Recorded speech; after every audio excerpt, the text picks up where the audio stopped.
Jangan sekali-kali Bapak Ibu kita menyilau-nyilau, menilik-nilik dan menyentar ke dalam diri.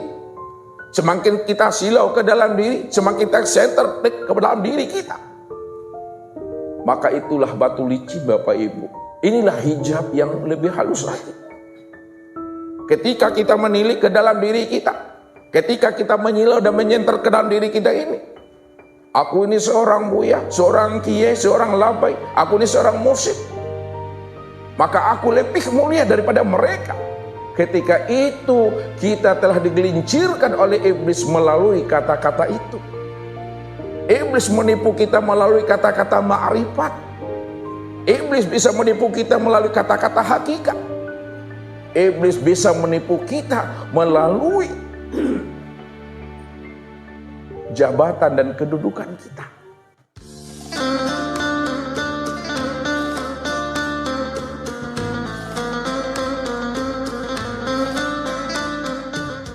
Assalamualaikum warahmatullahi wabarakatuh. Alhamdulillahirabbil alamin, hamdan wa syukran lillah. Wassalatu wassalamu ala sayyidina Muhammadin nabi sayyidil mursalin wa ala alihi wa sahbihi rasulillahi ajma'in. Faqala Allahu ta'ala bil Qur'anil Karim, a'udzu billahi minasyaitonir rajim, bismillahirrahmanirrahim. Awalam yatafakkaru fi anfusihim inna khalaqnal insana fa idza huwa khasimun mubin. Shadaqallahul azim. Bapak Ibu, saudara-saudara dan anak-anak kami jemaah tauhid yang dirahmati Allah. Ketika manusia tidak lagi mau untuk mengenali akan rahasia dirinya, maka ketika itu dia telah nyata terang-terangan menantang, merampok dan merampasnya hak Allah Subhanahu wa taala di dalam hidupnya. Orang yang telah sengaja dengan nyata terang-terangan merampok dan merampas haknya Allah Subhanahu wa taala di dalam hidupnya, maka itulah sebenar-benarnya hakikat kesombongan. Orang yang sombong, kata Rasulullah Shallallahu Alaihi Wasallam kepada umat, kepada kita ini, la yadkhulul jannata man kana fi qalbihi misqala dzarratin min kibr. Tidak akan masuk surga bagi seseorang, kata Rasulullah, bagi umatku yang apabila di dalam kalbunya ada sebesar zarah sifat sombong yang tertanam di dalam rahasia dirinya. Walaupun itu sebesar zarah, andai kata pun dia dikatakan sebagai seorang yang ahli ibadah, dia dikatakan sebagai ahli sujud, orang surau, orang langgar, orang masjid, tapi dia enggan untuk memahami dan mengenali akan rahasia dirinya, maka dialah yang dikatakan Allah sebagai orang-orang yang sombong yang akan menantang diri Tuhan. Makanya Allah katakan, inna khalaqnal insana fa iza huwa khasimun mubin.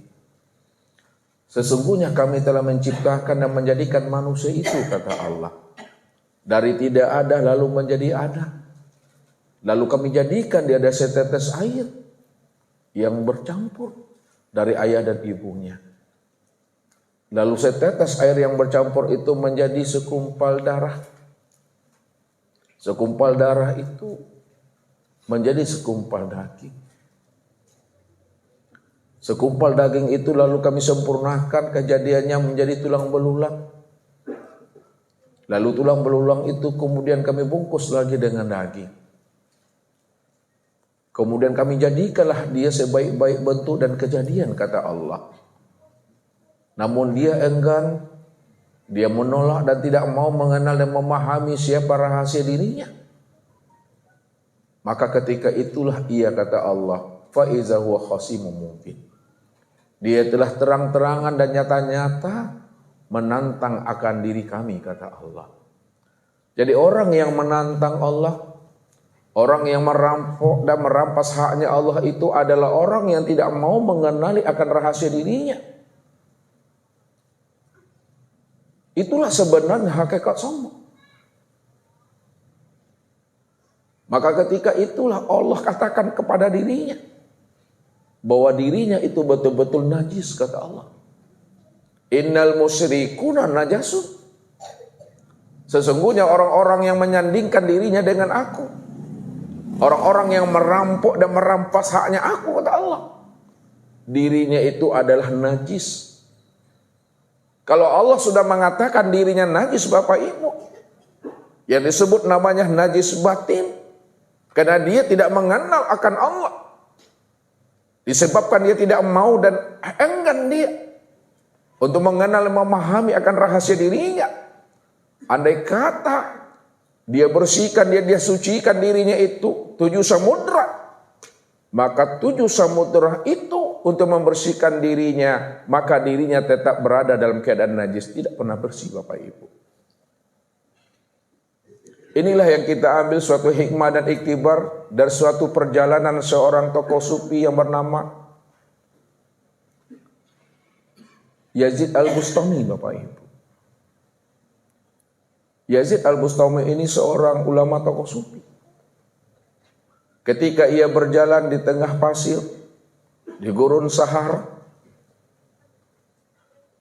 maka ketika itulah ia berpapasan dengan seekor anjing, Bapak Ibu. Yazid Al-Bustami ini, ketika ia berpapasan dengan seekor anjing, tanpa dia sadari, diangkatnya gamisnya, Bapak Ibu, diangkatnya bajunya. Dia khawatir seekor anjing yang berpapasan dengan dirinya itu akan mengenai jubah dan gamisnya itu. Tapi atas bi qudratillah wal iradahillah, Bapak Ibu, apa yang terjadi? Terjadilah di situ namanya dialog batin. Seekor anjing mampu bercakap dan berbicara dengan kolbunya Yazid Al-Bustami. Apa kata seekor anjing tadi? Wahai Abu Yazid, kenapa engkau angkat jubahmu? Engkau sing-singkan pakaianmu? Apakah engkau takut bahwa pakaianmu itu kena najis dengan diriku? Andai kata jubahmu kena najis, pakaianmu itu terkena najis dengan diriku, itu bisa dicuci dengan air, salah satunya dicampur dengan tanah. Tapi apabila wahai Yazid Al-Bustami, kamu angkat bajumu, kamu sing-singkan jubahmu, karena kamu menganggap aku ini adalah makhluk yang rendah, makhluk yang hina di hadapan Allah, maka najis di dalam dirimu itu tidak akan pernah bisa kamu membersihkan dan mensucikannya. Walaupun kamu bersihkan najis yang ada pada dirimu itu dengan 7 samudera, maka tidak mampu 7 samudera itu akan membersihkan akan diri. Ketika itulah Yazid Al-Bustami, Bapak Ibu, menangis, Bapak Ibu, dengan kalam seekor anjing. Ia menyayat akan dirinya, karena dirinya merasa suci di hadapan makhluk Allah. Lupa dia menciptakan seekor anjing itu adalah zat yang maha suci, tapi dia tidak mampu mengambil dan memahami akan hikmah dan iktibar di balik segala sesuatu yang diciptakan Allah. Lalu dirinya merasa lebih mulia dari seekor anjing yang Allah ciptakan di muka bumi. Takut dirinya kena najis,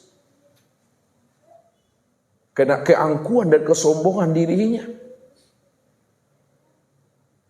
di hadapan seekor anjing. Maka dengan izin Allah, anjing itu mampu memberikan jawaban yang terbaik terhadap apa yang dikhawatirkan oleh Yazid Al-Bustami.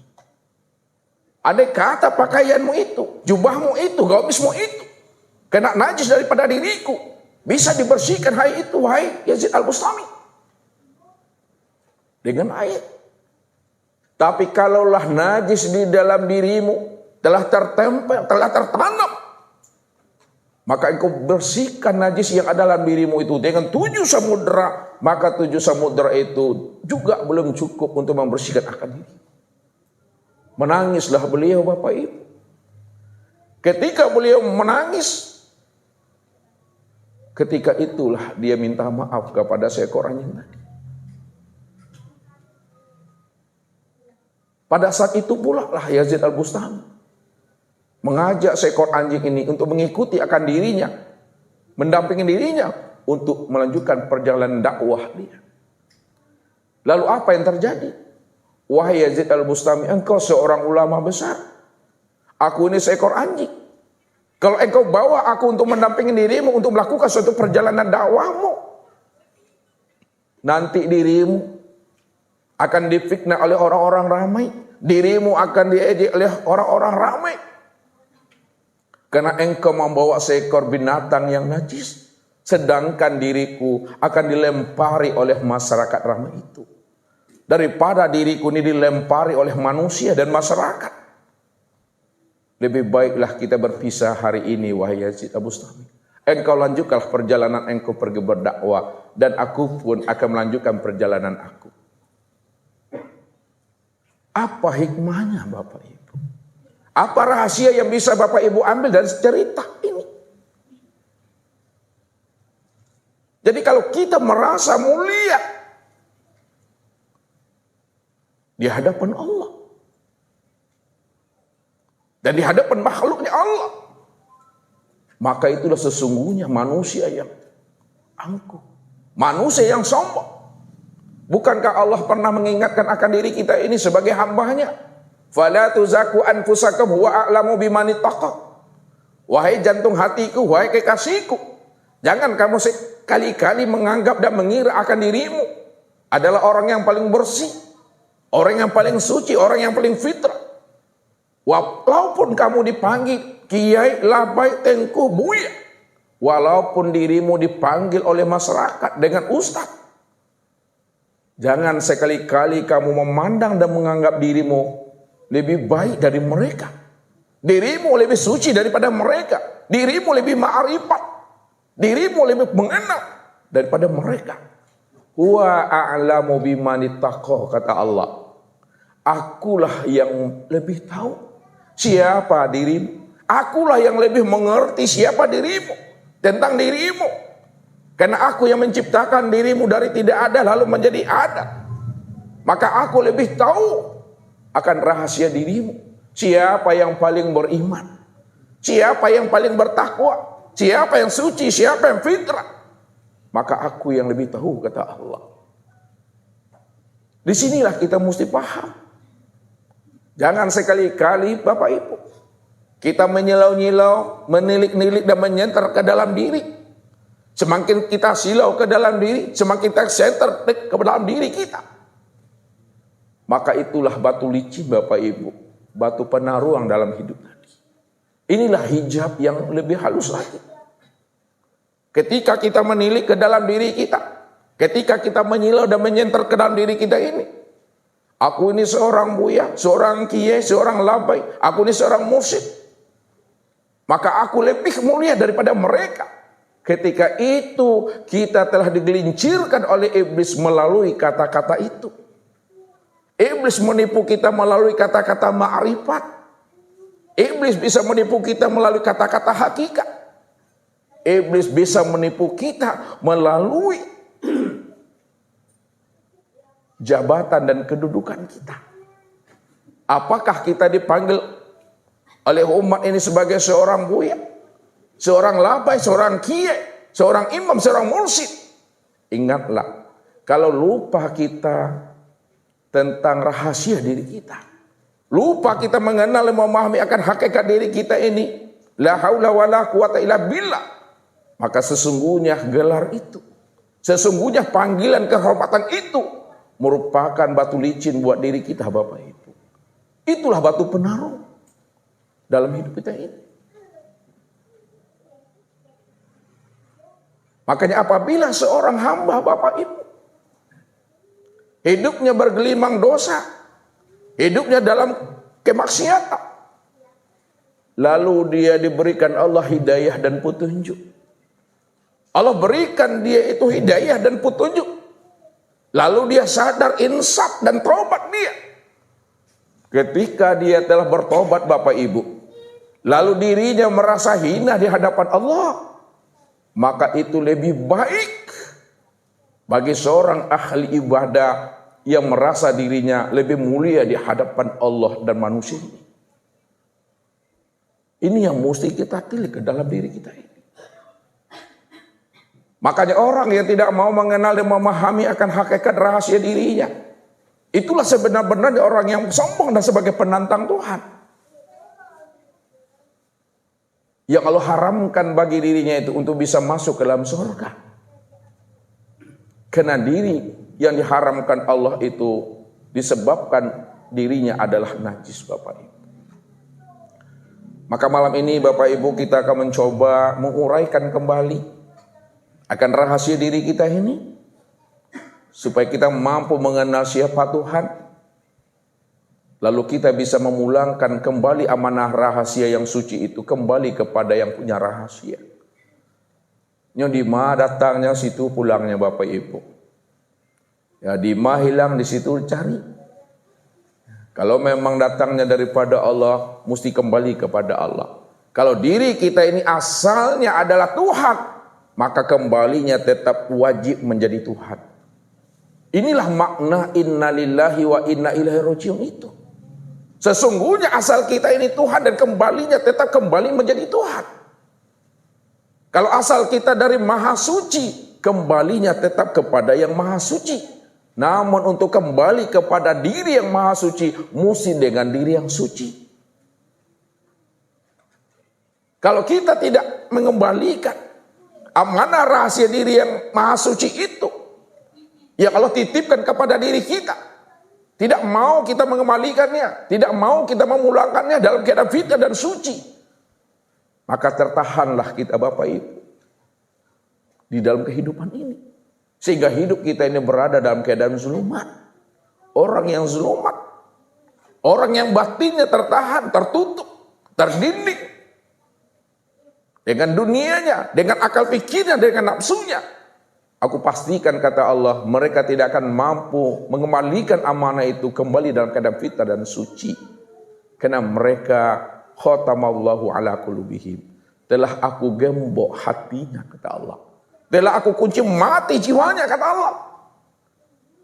Kalau Allah telah gembok dan Allah telah kunci mati hati dan jiwa kita, siapa yang mampu membuka gembok yang telah terkunci itu? Yang mampu membuka gembok yang terkunci itu tidak lain adalah Allah Subhanahu wa taala. Allah itulah waliyul mukminin. Allah itulah waliyul muttaqin. Allah itulah nurus samawati wal ardh. Kalau Allah adalah wali bagi orang-orang yang beriman dan bertakwa, Allah adalah pelindung, pemelihara dan pemberi hidayah dan petunjuk kepada masyarakat langit dan bumi. Maka disitulah Allah mengatakan, "Fama yahdillah bahwal muhtadi." Barang siapa yang aku bukakan hidayah dan petunjuk kepada dirinya, bahwal muhtadi, maka beruntunglah ia. Karena hati yang tergembok, hati yang terkunci, karena aku yang akan mampu, aku yang bisa dan sanggup membuka kunci yang telah tergembok itu. Maka dia termasuk orang yang beruntung kata Allah. Sebabnya apa? Wallahu yahtasu bi rahmati may yasha. Karena dia aku beri rahmat secara khusus kata Allah. Aku berikan keistimewaan khusus bagi dirinya. Karena dia termasuk orang yang aku pilih kata Allah. Wa may yudlil falan tajidalahu waliyan mursida. Barang siapa yang hati dan jiwanya tetap terkunci dan tergembok selalu, wa may yudlil falan tajidalahu waliyan mursida. Kemanapun dia pergi, pergi pun dia kepada seorang yang tahu dengan agama, yang roseh ilmunya untuk minta hidayah dan petunjuk, maka dia tidak akan pernah mampu dan bisa membuka gembok yang telah terkunci dalam hati dan jiwanya itu. Karena mereka bukanlah Tuhannya mereka. Tuhannya manusia ini tidak lain adalah aku, kata Allah. Kalau Allah adalah Tuhannya manusia, Tuhannya para ulama, Tuhan guru, mursyid, labai, tengku dan buya, maka akulah yang mampu membukakan gembok yang telah terkunci pada dirinya, kata Allah. Akulah yang dikatakan wali mursyid itu. Allah menjelaskan dirinya sebagai wali mursyid. Disitulah Allah jelaskan. Allah waliyul ladzina amanu yukhrijuhum minaz zulumati ilan nur. Karena aku adalah wali yang mursyid, maka aku pula lah yang membukakan kegelapan yang ada dalam hati dan jiwa mereka. Akulah yang mampu mengeluarkan kegelapan itu, lalu aku masukkan nur dan hidayah ke dalamnya. Jadi kalau kita tahu Bapak Ibu, paham dan mengerti kita Allah itu wali mursyid, pemberi hidayah dan petunjuk, maka serahkanlah diri kita ini seutuhnya kepada Allah. Hilangkan keakuan diri kita ini di hadapan Allah. Kalau sudah serahkan diri kita kepada Allah seutuhnya, dan kita pulangkan rahasia diri ini kembali kepada Allah seutuhnya, insya Allah Bapak Ibu, bulenya lah bisa digolongkan namanya itu, picaknya lah bisa dilayangkan. Betul-betul hati ini sudah fana ke dalam kewujudan rahasia diri Allah. Kalau hati dan jiwa kita ini telah fana di dalam rahasia kewujudan diri Allah, maka secara sempurna dan utuh, maka Allah sebagai pengganti daripada diri kita yang telah mati itu. Allah sebagai pengganti diri kita yang fana itu. Ini janji Allah kepada kita. Innal abdi iza ahbabtuhu qataltuhu. Sesungguhnya hambaku, apabila aku mencintainya, aku merinduinya, aku akan memberikan rahmat dan hidayah secara khusus kepada dirinya. Qataltuhu, maka aku fanakan dirinya, aku hancurkan dirinya, aku matikan dirinya, aku hilangkan wujud dan sifat dirinya yang menempel pada dirinya, kata Allah. Fa iza qataltuhu wa ana diyadahu. Apabila wujudnya telah mati, sifatnya telah fana, maka akulah sebagai pengganti daripada wujud dan sifat yang telah fana itu, kata Allah. Akulah yang menjadi wujud dirinya.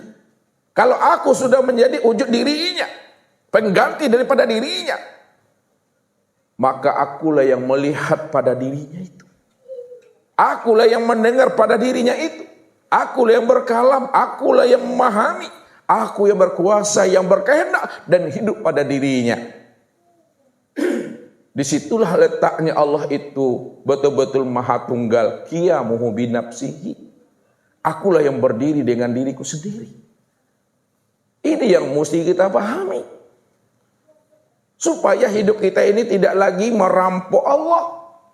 Merampok Allah itu maksudnya merampok dan merampas hak-haknya Allah. Allah bersifat wujud Bapak Ibu. Lalu kita merasa wujud pula di hadapan Allah. Itu udah merampok hak Allah itu. Allah bersifat hayat. Lalu kita juga merasa bersifat hayat di hadapan Allah. Itu kita sudah merampok haknya Allah tuh. Allah itu bersifat sama, bersifat basar, bersifat kalam, bersifat ilmu, bersifat kudrat, bersifat iradat. Lalu kita juga merasa bersifat sama, basar, kalam, ilmu, kudrat, dan iradat. Ketika itu kita telah terang-terangan, telah nyata-nyata merampok dan merampas haknya Allah itu. Inilah yang dikatakan Allah, orang yang menantang Tuhan secara terang-terangan. Dan itulah hakikat yang disebut namanya takbur itu Bapak Ibu. Yang mesti kita hapuskan di dalam diri kita. Kalau ini tidak kita hapuskan dalam diri kita Bapak Ibu, berapapun umur kita, berapapun usia kita, maka diri kita tetap najis. Dimandikan pun dengan 7 samudera Bapak Ibu. untuk bersihnya diri kita itu tidak pernah bersih Bapak Ibu. Karena yang dikatakan najis batin itu adalah munculnya wujud rasa keakuan diri kita ini di hadapan Allah. Ketika kita tidak mengenal Allah, itu sudah najis. Ketika kita tidak mau memahami akan rahasia diri ini, bahwa diri ini adalah rahasianya dirinya Allah, itu juga sudah najis. Tetap selama hidup kita merasa diri kita inilah yang wujud ini sebenarnya. Padahal kita setelah dibukakan oleh Allah rahasia diri kita ini melalui Rasulullah Sallallahu Alaihi Wasallam, bahwa diri kita ini di hadapan Allah la haula wala quwata illa billah, la tataharrakun zarrah illa bismillah, kullu min indillah. Makanya Allah selalu bertanya kepada diri kita, awalam yatafakkaru fi anfusihim. Kenapa kamu tidak mau memikirkan, tidak mau memahami, tidak mau menelaah tentang rahasia dirimu, kata Allah.